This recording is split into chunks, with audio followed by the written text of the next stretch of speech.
Assalamualaikum warahmatullahi wabarakatuh. Perkenalkan, nama saya Muhammad Abdullah Fahri, absen 21.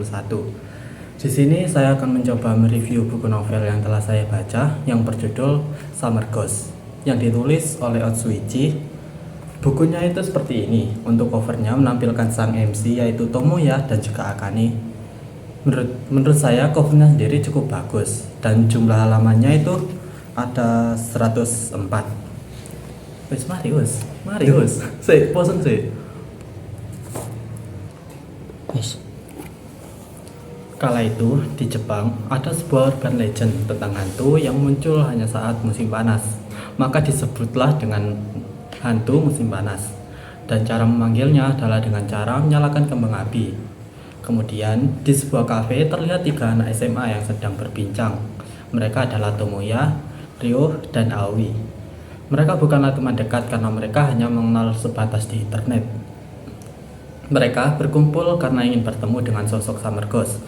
Lalu Tomoya mulai mendeskripsikan sosok Summer Ghost yang dimana ia terlihat seperti gadis cantik berusia 20 tahunan dan konon katanya mati karena bunuh diri. Setelah selesai berunding dan menyiapkan kembang api, mereka mulai pergi ke lapangan bandara yang menjadi tempat munculnya Summer Ghost. Di perjalanan, Aoi menanyakan kepada Tomoya tentang alasan Tomoya yang ingin bertemu dengan Summer Ghost. Namun, ia hanya menjawab dengan singkat kalau itu adalah rahasia. Setelah tiba, semuanya langsung menyalakan kembang api, berharap sosok Summer Ghost segera muncul.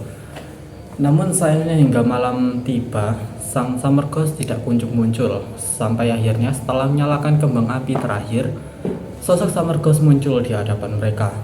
Dan seperti yang dideskripsikan oleh Tomoya, ia berwajah cantik dan berumur sekitar 20 tahunan yang bernama Akane. Ayane menanyakan perihal apa yang membuat mereka ingin bertemu dengan seseorang yang sudah meninggal.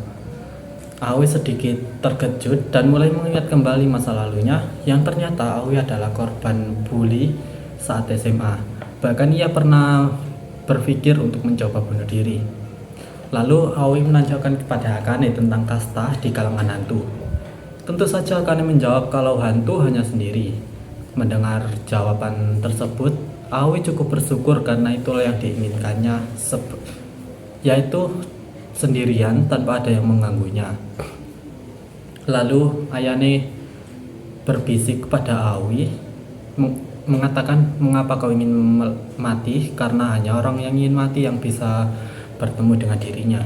Aoi sangat kaget dengan pernyataan Ayane yang berarti Tomoya dan Ryo juga ingin mati seperti dirinya. Lalu Tomoya menanyakan tentang sudut pandang hantu kepada Ayane, bagaimana dia melihat dunia. Ayane menjawab kalau itu susah untuk dijelaskan karena kehidupan hantu hanya bisa dipahami oleh hantu sendiri, begitu juga sebaliknya. Setelah itu, Ayane segera mengucapkan salam perpisahan. Lalu keesokan harinya terungkap alasan Ryo ingin segera mati. Hal itu karena ia mengidap penyakit yang tidak bisa disembuhkan dan sisa waktu hidupnya tinggal sisa 9 bulan lagi. Dan oleh karena itu ia tidak mempunyai keinginan untuk hidup. Dan juga karena hal itu artinya Ryo tidak dapat melihat sakura mekar tahun depan. Sedangkan Tomoya ia sudah muak karena harus mengikuti semua yang dikatakan oleh ibunya. Bahkan hobinya untuk melukis pun harus terhenti kan.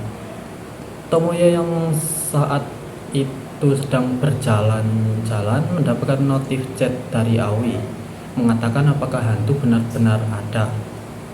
Lalu tombol yang mulai panggilan chat grup pun dimulai, tapi Tomoya segera mengakhiri panggilannya, mengatakan kalau dia sudah di dekat rumah, yang padahal saat itu Tomoya kembali menemui Ayane.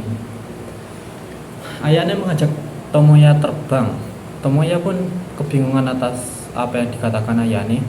Setelah itu Ayane membawa roh Tomoya ke atas lagi dan menjatuhkannya ke dalam tanah, yang seketika tanah itu berubah menjadi seperti air. Lalu Akane memberi perintah kepada Tomoya untuk menutup matanya dan memikirkan apa yang diinginkan oleh Tomoya. Lalu Tomoya dan Ayane pun mulai bersenang-senang sampai akhirnya mereka berdua menikmati malam yang dihiasi lampu-lampu. Di situ Tomoya menanyakan alasan kenapa Ayane bunuh diri. Namun Ayane menjawab bahwa dia tidak bunuh diri, melainkan dibunuh. Lalu Ayane mulai menceritakan kejadian ketika dirinya dibunuh, sampai membawa Tomoya ke rumahnya dan memperlihatkan ibunya yang masih menunggu pulangannya sampai saat ini. Saat itu, Ayane sedang bertengkar dengan ibunya saat hujan dengan ibunya. Karena suatu alasan, Ayane pergi keluar, namun tiba-tiba Ayane tertabrak oleh mobil di situ. Di situ ia masih hidup, tapi si pengemudi yang tidak ingin bertanggung jawab memilih untuk membunuh Ayane dengan cara memasukkan Ayane ke dalam koper. Lalu ingatan Ayane sebelum mati yaitu dirinya mendengar suara kereta yang sudah pasti kalau jasad Ayane berada dekat dengan rel kereta api. Ayane sempat untuk mencari jasadnya, namun rencananya dihentikan karena ia sadar meskipun bisa menemukan jasadnya, ia tidak bisa melakukan apapun. Karena itu ia minta tolong untuk membantunya menemukan jasadnya, tetapi Tomoya hanya bisa diam sambil melihat Ayane. Di keesokan harinya Tomoya melihat lukisan Nobu bersenang-senang bersama Ayane, dan saat ia keluar, ibunya langsung meminta Tomoya untuk masuk ke mobil. Saat itu Tomoya ditanya-tanya atau diinterogasi karena tidak hadir dalam les. Tomoya berbicara kalau akhir-akhir ini dia sedang mencari temannya. Namun ibunya yang selalu berbicara tentang masa depan bertanya apakah teman itu lebih penting daripada masa depan. Mendengar itu, Tomoya semakin muak dan keluar dari mobil untuk kembali menemui Ayane. Setelah tiba, Tomoya membantu Ayane untuk mencari jasadnya, tapi sayangnya jasadnya tak kunjung ditemukan. Tomoya minta maaf pada Ayane sebab belum menemukan jasadnya. Tomoya memberitahu kalau dirinya akan segera masuk kuliah dan tidak akan sering menemuinya lagi.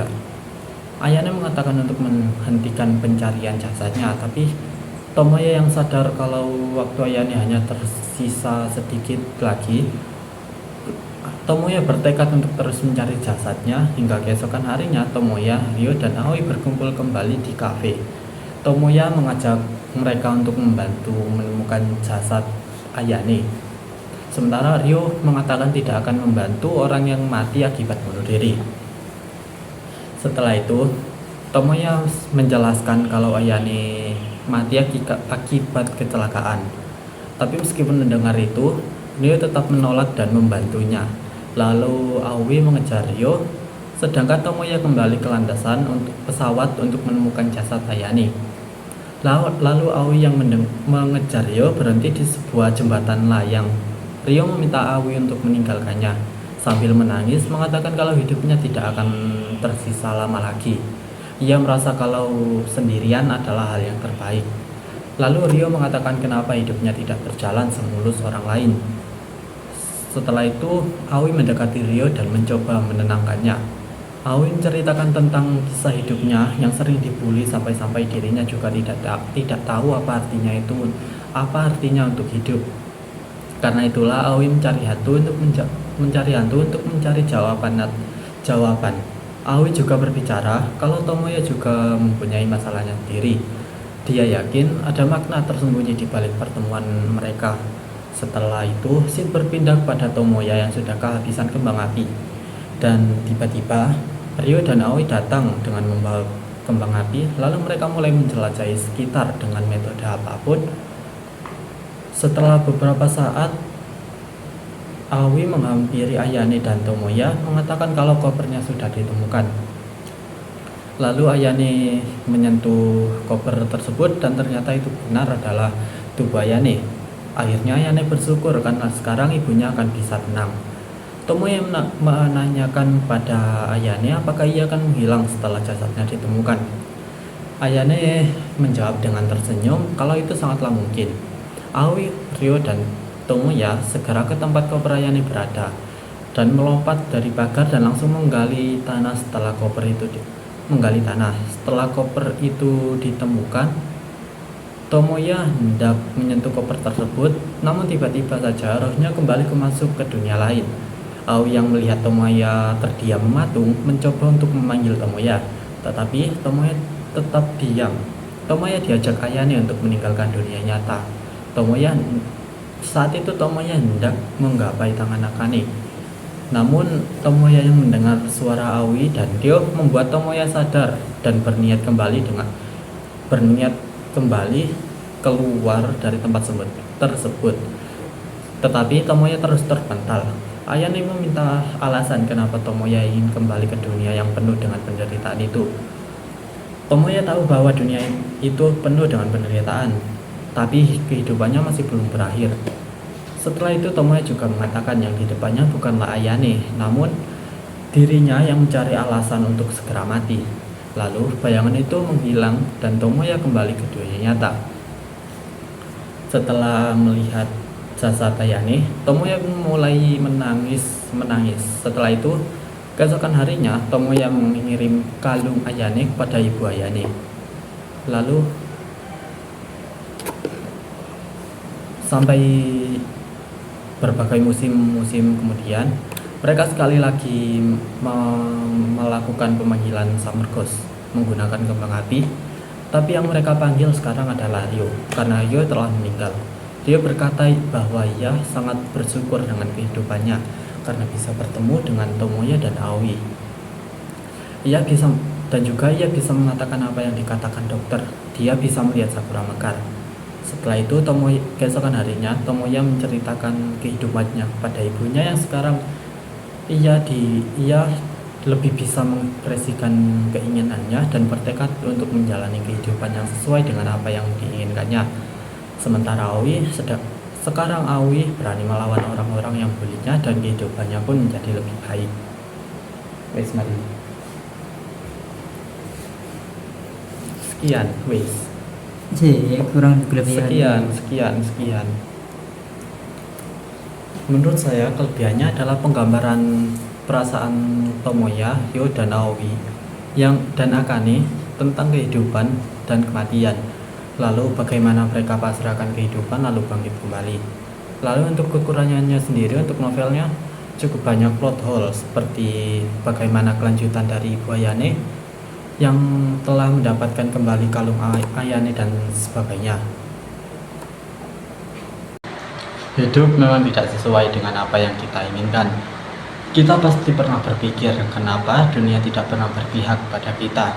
Tapi percayalah bahwa di setiap sesuatu pasti ada hal baik yang terselip, yang mungkin kita tidak sadar akan hal tersebut.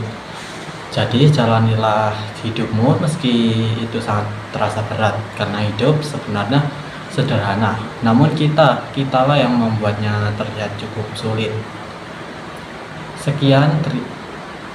Sekian review novel singkat dari saya. Terima kasih. Wassalamualaikum warahmatullahi wabarakatuh.